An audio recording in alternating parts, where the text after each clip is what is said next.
Hello મિત્રો, કેમ છો બધા? આજે પોપિયું પાઈ ગયું છે અને પાડવાનું છે. આપણે આ પાઇપથી હેઠું પાડવાનું છે. જો તમે કેમ પાડવું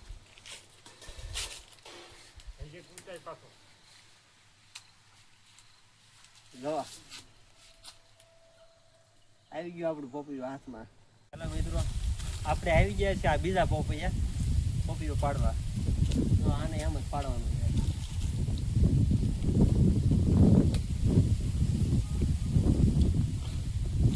આપણે આ 3 પોપિયા ઉતાર્યા છે અને ભૂખ લાગી એટલે વાડી આપણે અડધું પોપિયું તો નંજન ખાઈ ગયા છે. અને અત્યારના સમયમાં પાછા આવા પોપિયા ન મળે, ઝાડવે પાકેલા કાર્બનથી પકવેલા અત્યારના માર્કેટમાં મળે. આ પોપિયા તમને ખાવો હોય તો વાડીએ તમને જોવા મળે, બાકી માર્કેટમાં આ પોપિયું તમને જોવા મળે નહીં. 1 નંબર ખાવા મીઠું.